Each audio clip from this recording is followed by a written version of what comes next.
Sekarang kita buka tema utama kita, yaitu dari serat Wedotomo, karya Kanjeng Gusti Pangeran Adipati Arya Mangkunegara kaping sekawan.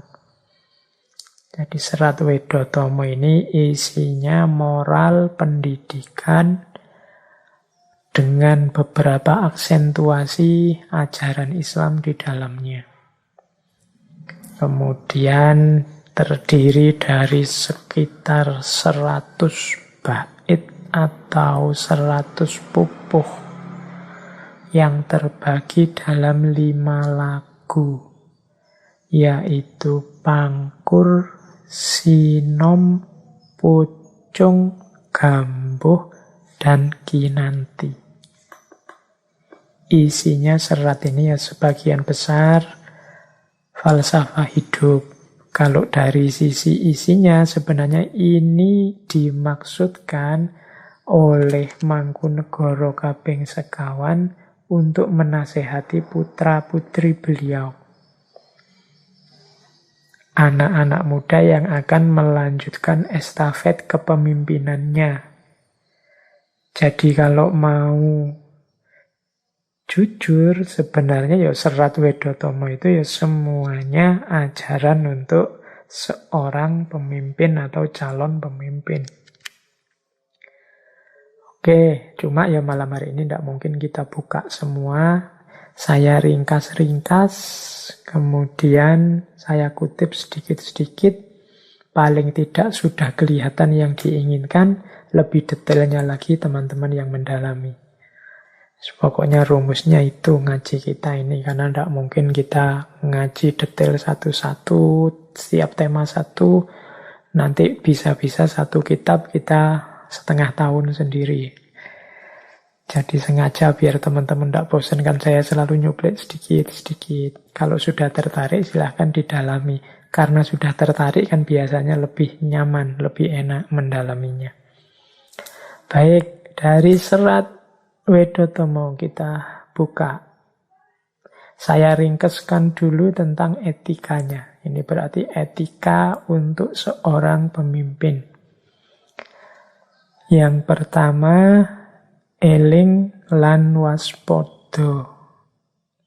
Eling itu ingat, waspada itu hati-hati.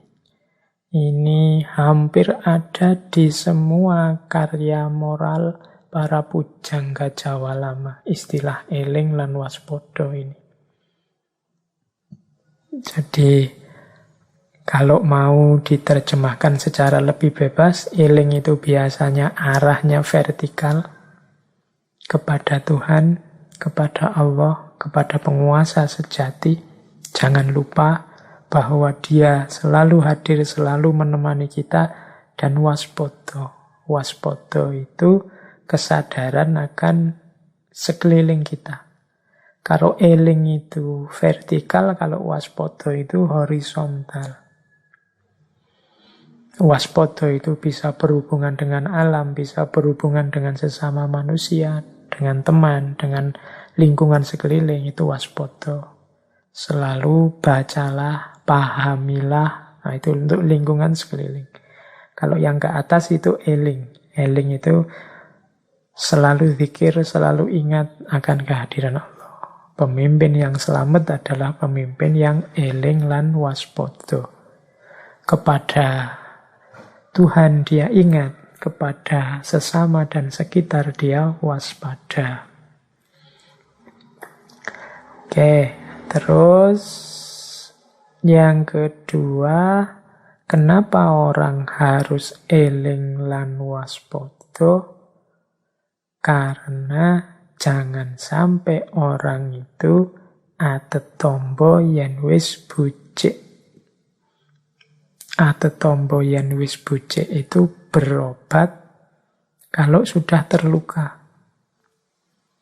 Jadi orang yang tidak eling dan tidak waspada itu mudah jatuh, mudah terluka, mungkin dibohongi orang, mungkin jatuh karena polanya sendiri, mungkin diprank orang macam-macam. Nah, atetombo yen wis bucik. Kalau kita ndak eling dan waspada, ya kemungkinan kita bolak-balik jatuh. Kalau bolak-balik jatuh kan kita terus berobat. Kalau sudah begini ya, meskipun orang punya pengetahuan, katanya Mangkunegoro kaping sekawan, ndak ada gunanya. Jadilah orang yang selalu eling wang waspada, jangan sampai atetombo yen wis bucik. Orang yang tidak eling, tidak waspada akan sering jatuh, sering kecewa, sering tertipu. Sesudah itu dia harus mencari obatnya, dia harus mencari penawarnya, dia harus bangkit lagi. Ini kan seperti orang buang-buang waktu. Mbok sudah sejak awal eling lan waspada. Hati-hati dan waspada. Ingatlah kepada yang di atas dan waspada terhadap apa yang berjalan terjadi di sekitar. Sehingga tidak salah langkah, tidak salah mengambil kebijakan. Tentu saja kuncinya bisa eling dan waspada itu ya cuma satu, yaitu ilmu. Kunci pertama seorang pemimpin, eling lan waspada. Yang kedua, etika pemimpin itu auyo mematuh nalutuh. Jadi hindarilah sifat-sifat angkara dan perbuatan nista. Ini pasti ya. Seorang pemimpin harus menyingkiri segala sifat angkara murka dan perilaku-perilaku yang rendah, perilaku-perilaku yang nista. Di bait yang sama dijelaskan, apa sih angkara itu antara lain? Ini antara lain ya. Karepe kareme anguwus-uwus, uwo setan ono, mung janjine muring-muring. Jadi sukanya mencaci maki, isinya tidak ada, bisanya cuma marah-marah. Jadi begitu ndak cocok marah, begitu ndak cocok marah. Siapa saja dimarahi kalau ndak sesuai dengan keinginannya. Nah itu namanya sifat angkoro. Nggak jelas ini marah karena apa, tujuannya apa, isinya apa, solusinya bagaimana, nggak jelas. Yang penting marah, karena nggak cocok sama keinginannya. Nah, ini termasuk sifat angkara. Pemimpin nggak boleh punya sifat angkara dan juga perbuatannya nista. Selain eling yang waspada, hindari sifat-sifat angkara murka dan juga perbuatan nista. Itu yang kedua. Yang ketiga, pemimpin itu jangan sampai bertindak kurang sopan santun sehingga memalukan. Atau dalam istilah di Serat Wedotomo, gonyak ganyuk ngeling semi. Ndak sopan dan memalukan. Kalau ini urusannya adab.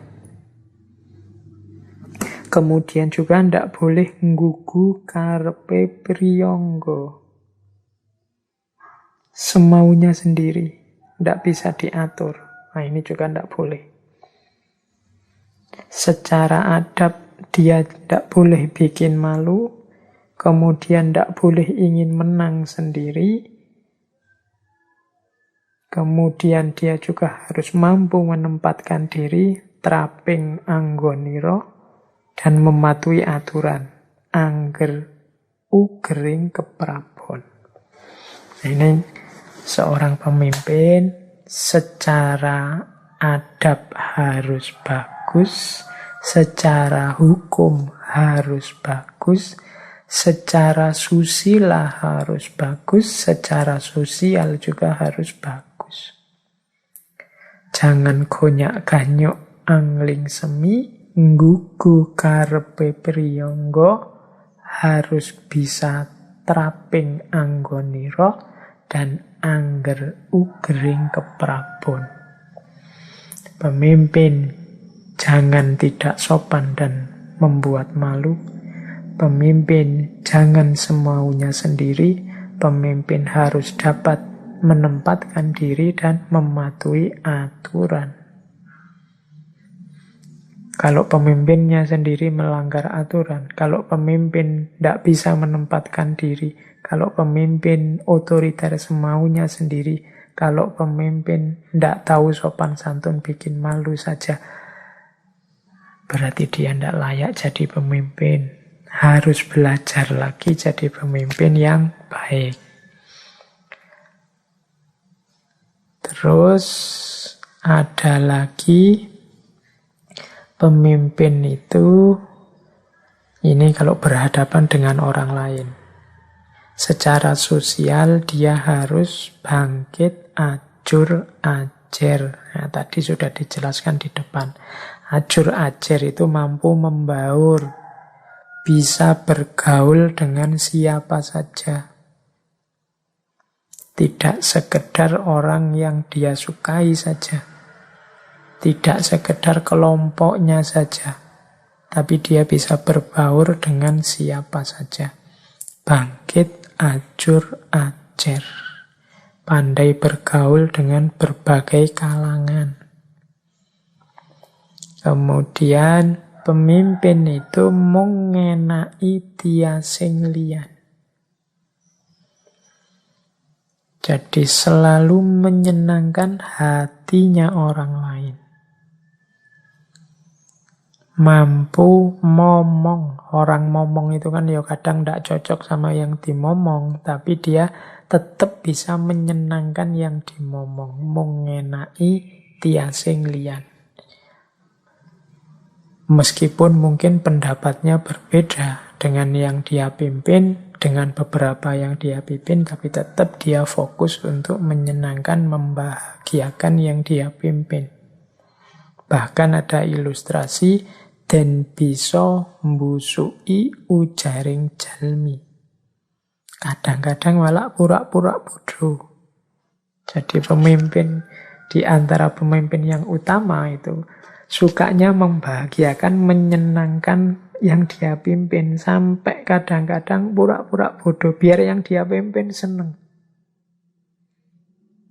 Kita itu kan begitu. Kadang-kadang punya rasa hasut, punya rasa iri. Kalau sudah tidak suka orang lain, yang diinginkan itu yang kita iri itu biar jelek, terus biar rusak, biar jatuh, biar keliru. Nah, termasuk terhadap pemimpin. Nah, pemimpin ini yang punya tanggung jawab ngomong, ngerti bener ada banyak orang seperti itu yang dia pimpin. Sehingga untuk membahagiakan mereka kadang-kadang pura-pura bodoh. Pura-pura tidak ngerti. Sehingga orang-orang yang dia pimpin itu tidak merasa terlalu jauh.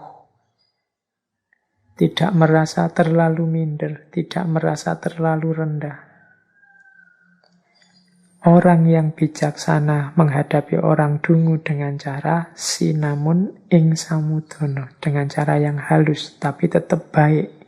Sesadon ing adu manis. Jadi pemimpin itu membaur dengan masyarakat, tidak sekedar membaur, tapi membahagiakan, mengenai tiasing liyan. Jangan hanya nyampur, jangan hanya belusuan, tapi hasilnya harus tetap membahagiakan, menyenangkan. Bahkan kadang-kadang harus menurunkan levelnya. Sebenarnya ngerti, kadang-kadang pura-pura tidak ngerti.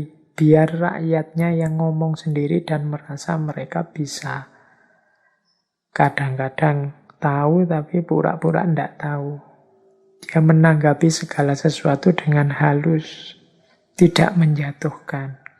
Nah, ini pemimpin yang baik. Ini bisa jadi tips untuk teman-teman para calon pemimpin. Terus, nah, pemimpin juga jangan niru perilaku orang bodoh, perilaku orang jahat, perilaku orang jelek. Jangan ngandar-andar angen dukur kandane nora kaprah. Jangan berperilaku seperti orang yang dungu, yang bualannya tidak karuan dan tidak masuk akal. Jadi di sini ada nasihat untuk para pemimpin. Jangan ngomong besar, jangan ngomong ndak karu-karuan seperti orang dungu. Jangan banyak membual, ngomong yang jelas-jelas saja, ngomong yang masuk akal saja. Kalau memang belum paham, jangan ngomong. Kalau memang belum yakin, belum pasti, jangan dijelaskan dulu. Jangan ngandar-ngandar, angen dukur, kandane ora kaprah. Karena kadang-kadang orang ngomong itu ya termasuk pemimpin, ingin menunjukkan bahwa dia pinter, ingin menunjukkan bahwa dia hebat, ingin menunjukkan bahwa dia jago. Nah, itu kalau tidak nyambung sama kenyataannya, malah menjatuhkan dirinya saja. Malah membuat dia kelihatan jelek. Kalau memang belum jelas, belum tegas, belum paham, ya diam dulu. Jangan seperti orang dungu. Orang dungu itu suka sombong, anggung gumrunggung, dan ingin dipuji setiap hari, ugungan sedino-dino. Jadi cirinya, kalau ingin tahu orang dungu itu seperti apa, katanya Mangkunegara kaping sekawan, orang dungu itu suka sombong atau anggung gumrunggung dan ingin dipuji setiap hari, ugungan sedino-dino. Nah, ayo di antara kita, ayo introspeksi ya. Hari ini mungkin sedikit banyak di antara kita, mungkin termasuk saya, kejangkitan penyakit ini. Ingin dipuji setiap hari. Menganggap dirinya penting, menganggap dirinya besar. Buktinya banyak. Kalau teman-teman habis posting apa, kan senengnya luar biasa kalau orang berlomba-lomba muji. Berlomba-lomba nge-like, berlomba-lomba memberi komentar bagus, berlomba-lomba memberi jempol, berlomba-lomba nulis mantap. Itu kan kita senengnya luar biasa. Padahal mungkin orang yang nulis itu ya basa-basi. Temanmu yang memuji kamu mantap itu ya cuma copy paste dari emoticon mantap yang lain. Tidak sungguh-sungguh ingin muji, tapi kita sudah terlanjur merasa besar, merasa penting. Ugungan sedino-dino kita hari ini, budaya kita, budaya online, budaya medsos kita adalah budaya yang ingin dipuji sehari-hari. Tiap hari kita ngejar viral demi viral. Dan buktinya viral adalah banyak orang nge-share, banyak orang jempol, banyak orang like. Sehingga kalau ada satu orang saja mengkritik, kita gelisahnya luar biasa. Kalau ada jempol terbalik satu, kita penasaran sekali, salahnya di mana ini, jeleknya apa kok ada yang jempol terbalik satu. Itu menunjukkan sebenarnya kita menganggap diri kita besar, menganggap diri kita penting. Sehingga orang harus bilang kita bagus, bilang kita baik, bilang kita penting. Begitu ada yang ngomong sebaliknya atau tidak cocok dengan keinginan kita, kita terus gelisah luar biasa. Oke, jadi itu etika pemimpin. Nah, orang yang kurang pengetahuan tapi sombong itu bisa dilihat kalau dia bertutur kata. Katanya Mangkunegara kaping sekawan, orang yang pengetahuannya sedikit tapi sombong itu kalau ngomong biasanya lumuh asor kudu unggul. Ndak mau kalah, harus menang. Kemudian sumengah sesongaran. Sumengah sesongaran itu suka meremehkan orang lain. Jadi dinasehati oleh Mangkunegara kaping sekawan, jangan sombong, jangan sempit. Cirinya orang sombong dan sempit itu apa? Kalau ngomong ndak mau kalah, kemudian meremehkan orang lain, menganggap orang lain rendah semua, di bawah dia semua. Kemudian kalau ada yang berbeda, ya dianggap levelnya di bawah dia. Kalau ada yang ngeritik, cepat-cepat dia pengen bales, pengen membantah, bahkan pengen debat, pengen berbantah. Nah, ini sebenarnya menunjukkan orang yang pengetahuannya belum luas, tapi sudah merasa besar. Kadang-kadang kita kan kalau ada yang ngeritik dikit apa aja, wah, ayo kita ketemu di mana?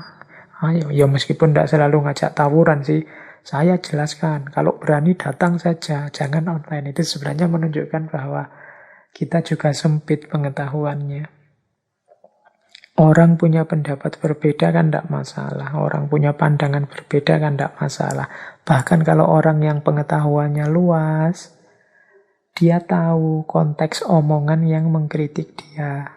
Oh iya, orang ini ngomongnya begitu karena dia alirannya ini, cara berpikirnya begini. Yo pantes dia komentarnya begitu. Oh iya, orang ini pakai mazhab ini loh, sehingga dia tidak cocok sama ini. Ya tidak masalah. Nah, itu luas. Tapi kalau ada orang yang mengkritik kita, dan menurut kita itu kritik tidak berdasar, kritik yang picik, kritik yang sempit, dan kita melakukan hal yang sama, ngeyel, meremehkan dia, alah orang yang ngomong kayak gitu itu ya ngaji nih kurung katam. Orang yang ngomong yang kayak gitu itu orang yang tidak pernah membaca buku. Orang yang tidak pernah, itu sebenarnya kita ada di level, di frekuensi yang sama dengan dia. Kita termasuk lumuh asor kudu unggul. Kita merasa jadi orang yang harus menang, tidak boleh kalah, dan sumengah sesongaran. Menganggap orang lain itu serba rendah di bawah kita. Jadi dari serat Wedotomo tadi, kalau mau diringkes, pemimpin itu harus selalu ingat dan waspada, ingat ke atas, waspada ke sekitar. Kemudian pemimpin itu harus menghindari semua perbuatan yang hina. Kemudian pemimpin itu harus menjaga adab dan sopan santunnya. Kemudian pemimpin itu harus membaur dengan yang dipimpin dan kehadirannya membahagiakan. Kemudian pemimpin itu tidak boleh sombong dan mentang-mentang merasa benar terus, tidak bisa disalahkan. Nah, ini etika yang bisa dimanfaatkan oleh pemimpin yang diambil dari serat Wedotomo. Oke, sekarang kita